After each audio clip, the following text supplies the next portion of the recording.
Good afternoon, everyone. This is sounding a little too familiar. Where is Ben? I thought he went the other way, and for some reason, he's also had some impalas, and we've also had some kudus through the back there somewhere. So maybe everybody is deciding to gather in similar groupings today. I don't know. My name is Tess. I'll be taking you out on safari here in Djuma for the afternoon. Behind the camera is Olaf. I like that one. It's a good one. So we're also enjoying some impalas, and we didn't have to go very far. This is just outside of camp, but our impalas are not in any shady bits. They are enjoying this golden light, and this scene is just beautiful.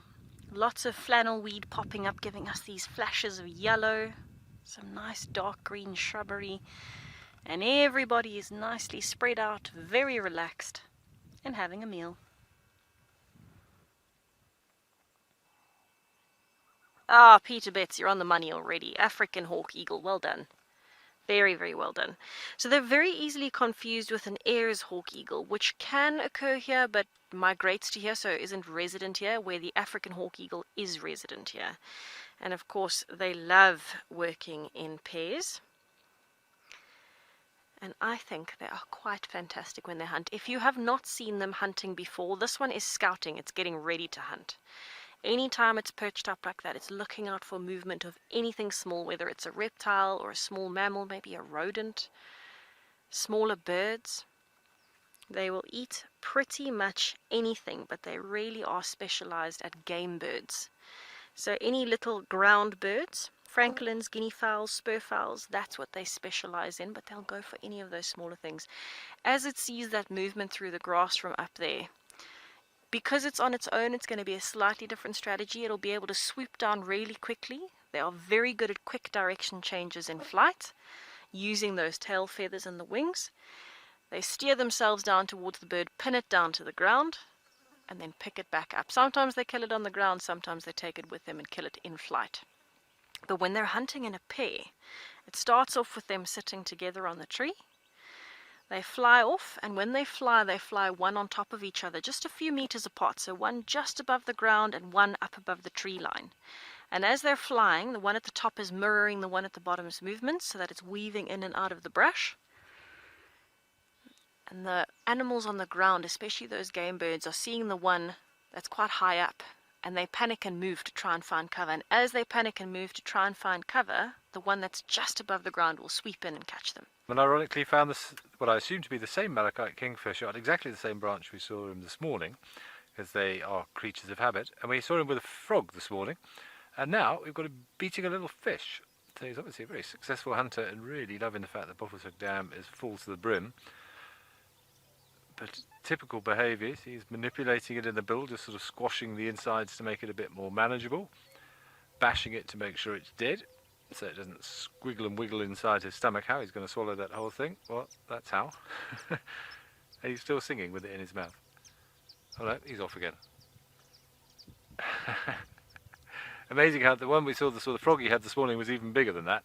How a little bird like that gets something that's nearly the size of his own body in there, I do not know. But there's another bird. We were actually just sitting watching this hammerkop, and the malachite came to join us. So hammerkop or hammerhead, as you can see why it's called that very distinctive shape on his head, but he's got a lovely viewpoint over Buffelshoek Dam here. Oh, really huge gape that he's got there for swallowing big food as well. They also love frogs, particularly toads apparently, but platanas are one of their major food sources. Oh, it's having a stretch. So I'm going to go with the fact that this is a male. I'm hoping there'll be a female around somewhere, because we are coming into martial breeding season. It's normally sort of April, May time, so we're not too far away. One of our resident raptors, and most of our resident raptors do breed during the winter months as opposed to the summer, which is a little unusual, but I don't know if anybody really knows why, but it makes sense to me that we have a lot of migratory raptors joining during the summer. So it's a bit more stress on finding food and competition. So maybe it's better to do it in winter when it's quieter. They do like eating reptiles, of course. They won't find many reptiles in winter, but birds and mammal prey makes up probably the majority of their diet, and I guess obviously visibility is a little bit easier, even if numbers aren't quite the same during the winter months. Now these I'm absolutely confident are the same battalios that are nesting where we saw the chick earlier. We are in fact almost in direct line of sight of the nest from here. So where that battalion is facing to the left, if we were to follow that by about 150 meters, we would be at the nest. So they're probably just looking out, making sure there's no other raptors flying around. There are in fact two. There you go, the second one moved to make it a little easier to spot. Right in the middle, behind a branch, perfectly, of course, is a hiding battalion.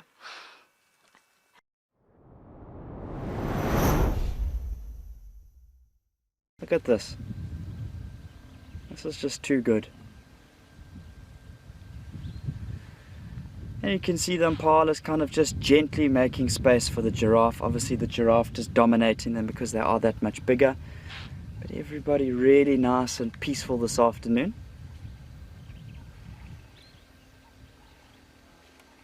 And as hot as it is, I can see on the western horizon, it does look like a large dark bank of clouds starting to push in. Which is not surprising after the intense heat and humidity that we've had this afternoon. I kind of did think that we might be in for a little bit of bad weather. So maybe later on we might see the clouds coming over and losing that beautiful light that we've got at the moment. But regardless of what happens, it's nice to watch the progressions in the weather, what the animals are getting up to. Really cool to see this ostrich really submerged in the water there. Obviously that's one of the ways that it's going to help to keep itself cool.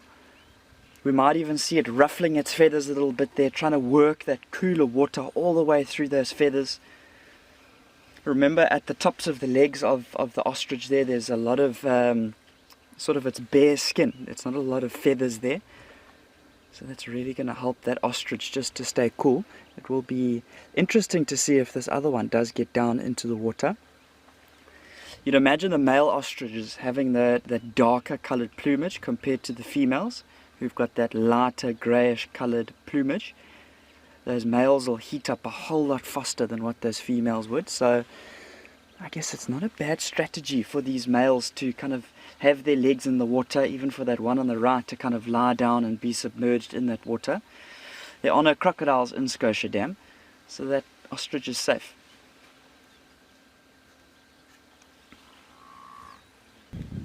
So Schotia Dam's really producing the goods this afternoon. We've got a few more visitors making their way down here now.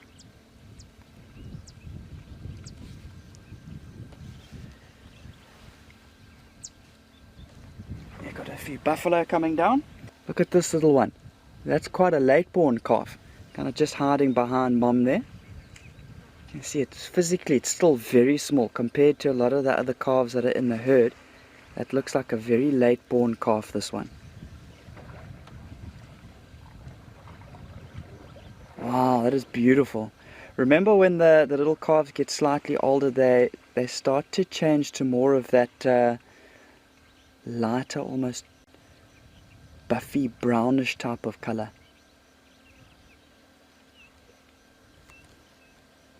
A whole lot of rhythmic movement almost going on. I'm actually the conductor and I'm waving my hands from side to side, getting the guys to read the script and do their thing. But no, it really is nice to spend time with this herd of buffalo. Kind of position myself. There's a sort of a row of shrubs, plumbagos and needlebush and things like that, just on my right hand side. And there has been a little bookmakeri jumping around. So we might hear him calling as well. He's been calling quite incessantly. I actually hope he calls so that you can hear it.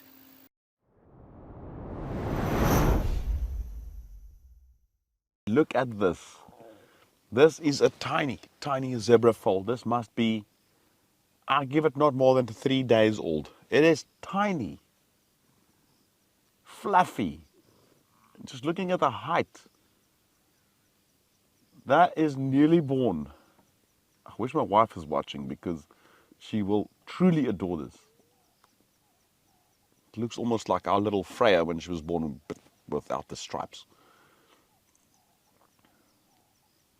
And as you all know, I'm a horse man myself. I own horses, and I always love it when I see zebra foals. It can't even walk properly. It's like it doesn't really know what to do. Hey, it's bucking.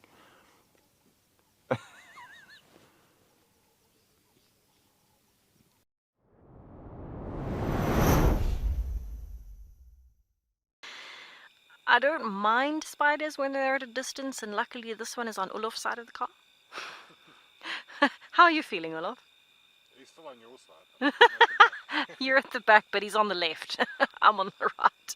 Okay, so we're kind of equidistant from this little green pea spider at the moment that has set up camp on the side of Wendy. So we might have accidentally maybe driven through a web that we didn't notice on the side of a tree or something.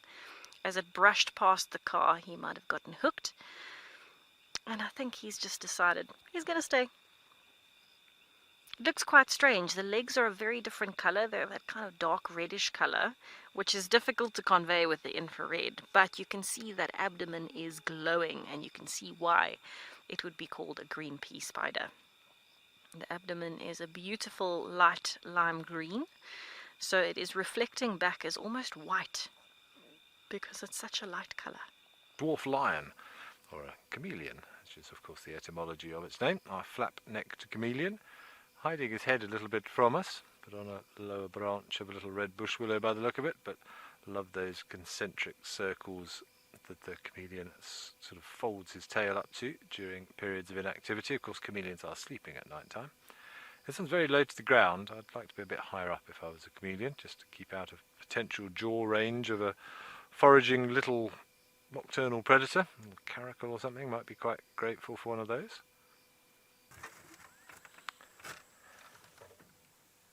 So if you can help me out with an ID, I'd be very grateful. But I know we have seen few and far between hyenas of late. Slopping through the mud there. Little nicks out of the ears. I don't remember one having nicks out of the ears like that. It doesn't look like a full-grown adult. It does have a tail, so I know it's not Ribbon, it's not Corky, it's not June. But heading straight towards Gary, Maine. We had a report that there are some lions in Gary, Maine, so I'm not sure if they've got a kill. Maybe that's what's attracted this one. He did have his nose up, sniffing the air a moment ago.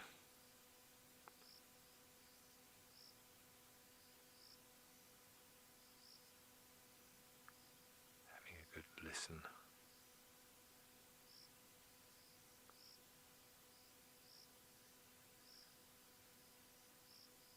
It's been a very interesting afternoon. We've had some very unusual things. Lots of raptors, which was great. Not often we get to see that many different raptors, let alone a martial eagle with Ben and a battalier chick. Amazing. But also, you know, the lions with Ralph and the big buffalo herd, the massive herd of impalas with Chris. It has been an absolute adventure, the way it should be out in the wild. Unpredictable and amazing.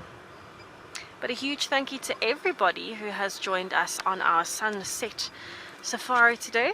It's been a pleasure having you on the back of the vehicles. It's been even better hearing from you, and we can't wait to see you out here tomorrow morning for our sunrise safari, bright and early at 5:30 a.m. Central African time. In the meantime, sleep exceptionally well or have a fantastic day, depending on where you are. And we'll see you tomorrow. Bye.